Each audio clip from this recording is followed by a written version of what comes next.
இதுவரை தமிழக அரசியல் வரலாற்றில் நடக்காத ஒரு விஷயம்.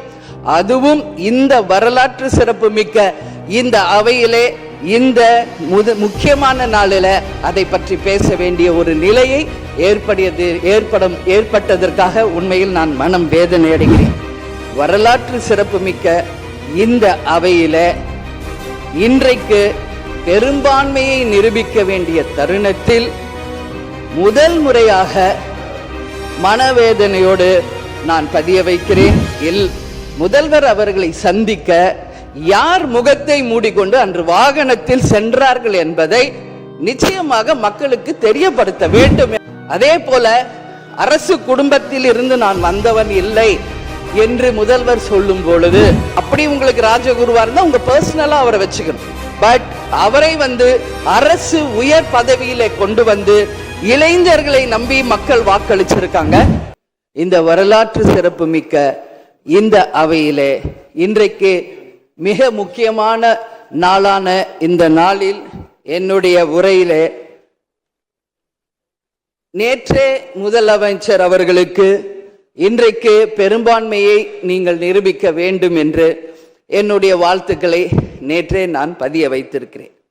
அதே போல முதலமைச்சர் அவர்கள் செய்த நல்ல விஷயங்களையும் நாம் பாராட்டி இருக்கிறோம். எதிர்கட்சிகளை எதிரி கட்சியாக நினைக்காமல் அனைவரையும் சந்தித்து அரசியலில் ஒரு மாண்பையும் மரபையும் நீங்க ஏற்படுத்தியிருக்கீங்க, வரவேற்கத்தக்கது. அதுபோல உங்களுடைய முதல் அறிவிப்பிலேயே சிங்கப்படை பெண்களை பாதுகாக்கவும் அதே போல மதுக்கடைகளை மூடுவோம் என்று சொன்னதும் மக்களால் வரவேற்கப்பட்டது. அந்த வகையில் முதலில் 717 மதுக்கடைகளை மூடியது ஒட்டுமொத்த தமிழக மக்களால் வரவேற்கப்பட்டது. கோவில்கள் மற்றும் பள்ளி வளாகங்கள் அருகில் இருந்த மதுக்கடைகளை முதல் முறையாக நம்ம ஃபர்ஸ்ட் ஸ்டெப்ல இன்னைக்கு மூடியிருக்கோம். அடுத்தது இன்றைக்கு மீனவர்களை பாதுகாக்க ஒரு அறிவிப்பு அரசாங்கத்தின் மூலம் வந்திருக்கிறது. அதையும் தேமுதிக வரவேற்கிறது.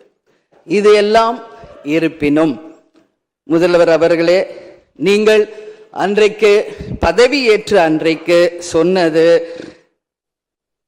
உங்களுடைய ஆட்சி வெளிப்படையான ஆட்சியாக இருக்கும், மக்களுக்கும் தமிழ்நாட்டுக்கும் ஒரு முன்னுதாரணமான ஆட்சியாக இருக்கும் அப்படின்னு தான் நீங்க அன்னைக்கு சொன்னீங்க.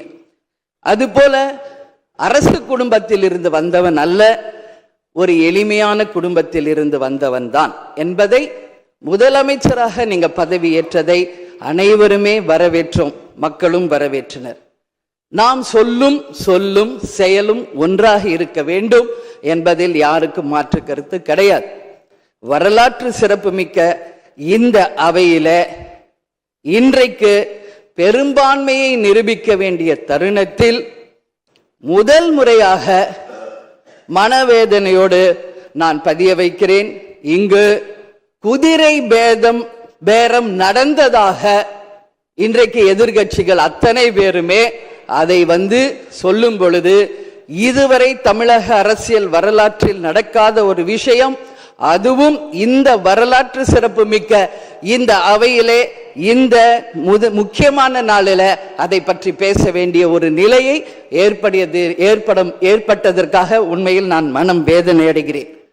அதே போல முதலமைச்சர் அன்னைக்கு சொன்னாரு, இங்க முகம் மூடி யாரும் செல்ல வேண்டிய அவசியம் இல்லை, அனைவருக்கும் ஒரு வெளிப்படையான ஆட்சி தான் செய்வோம் என்று. அப்படி இருக்கையில் முதல்வர் அவர்களை சந்திக்க யார் முகத்தை மூடிக்கொண்டு அன்று வாகனத்தில் சென்றார்கள் என்பதை நிச்சயமாக மக்களுக்கு தெரியப்படுத்த வேண்டும் என்பதை இந்த நேரத்திலே நான் கேட்டுக்கொள்கிறேன். ஏன்னா அதற்கு காரணம் குதிரை பேரம் என்றால் இதைவிட ஒரு தலைகுனிவு இந்த வரலாற்று சிறப்புமிக்க அவையில் எதுவுமே கிடையாது. நிச்சயம் முதல்வர் அதற்கு பதில் சொல்வார் என்று நான் எதிர்பார்க்கிறேன். அதே போல அரசு குடும்பத்தில் இருந்து நான் வந்தவன் இல்லை என்று முதல்வர் சொல்லும் பொழுது வரவேற்றார்கள் அனைவரும். ஆனால் இன்றைக்கு அவருடைய ராஜகுருவாக இருப்பவரை மிஸ்டர் ரத்தன் பண்டிட் என்பவரை அரசியல் சிறப்பு அதிகாரியாக அரசு வேலையில் அமர்த்தியதை ஒட்டுமொத்த தமிழக மக்கள் சார்பாக வன்மையாக இந்த வரலாற்று சிறப்பு மிக்க அவையில் நான் அதை குறிப்பிட கடமைப்பட்டிருக்கிறேன்.